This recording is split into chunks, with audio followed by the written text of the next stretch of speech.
Dito sa Barangay Quirino, Maria Aurora ay makikita ang pinakamatanda at pinakamalaking ore ng balite sa buong Asya.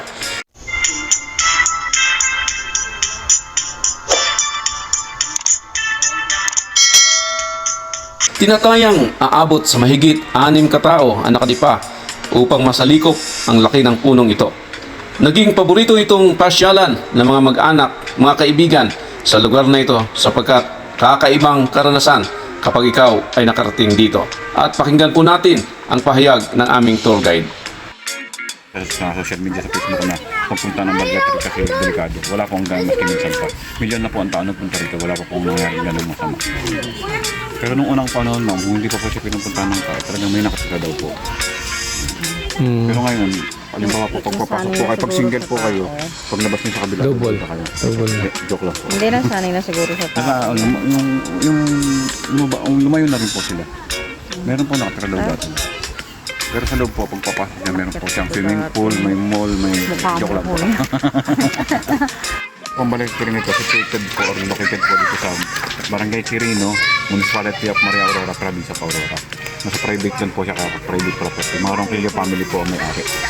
Kanina po narinig ko sir, tito po nung kausap niya, yung may-ari. Ayan, Ronquillo po yung may-ari. So, sinasabi po niya school yung nandun po, ang graduation niya. Yung Quirino National High School. Kasi yung tinitirikan po na lupa is doon na po ng Ronquillo family. School. From Balete po, ito po sinasabi siya pinakamalaking balete sa buong isa sa kanyang uri. Meron po siya tinatayang more than 600 years old. May taas po siyang 50 meters in height pero Putol na nga eh. hindi po siya tumataas ma'am. Siya po is lalapad pa. Kasi kung nakikita po niyo mga nakalaylay niya, yung mga roots pa yan. Pag bumabasa sa soil, lalapad pa siya.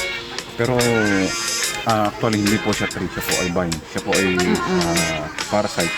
Kaya lang po siya nag-form ng pressure kasi nung unang panahon may ginrab siyang daw tree na malaki. Ngayon nakuha nung balete yung mais minerals para sa mga daw tree, namatay yung daw tree.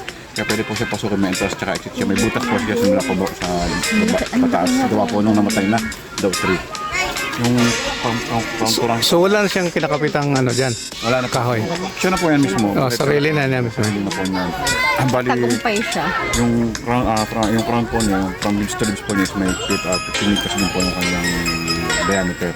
Yung kanyang katawan doon di po 40 meters. Tapos hindi po siya yung puno niya. Siya po ay Ugat. ugat na lang po. Hindi yan ang gagalaw. Ang branch po niya, yung nakaganto, yung nakaganto.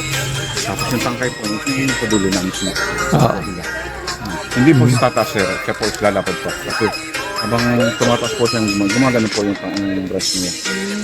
Yung nasa dulo po na yun, sadya po yung lumagsak. Buting lang po, madaling araw walang lumagsakan ng tao. Pero ito pang pinatay na po sila. Sadya po yung pinatay kasi nakamutak po. Question po about Anong klaseng balite ito? Kasi di ba may balite na malaki ang dahon? Depende, siya po yung pinakamalaking balik sa buong isa sa kanyang uri. Pupino ang dahon niya. Dito.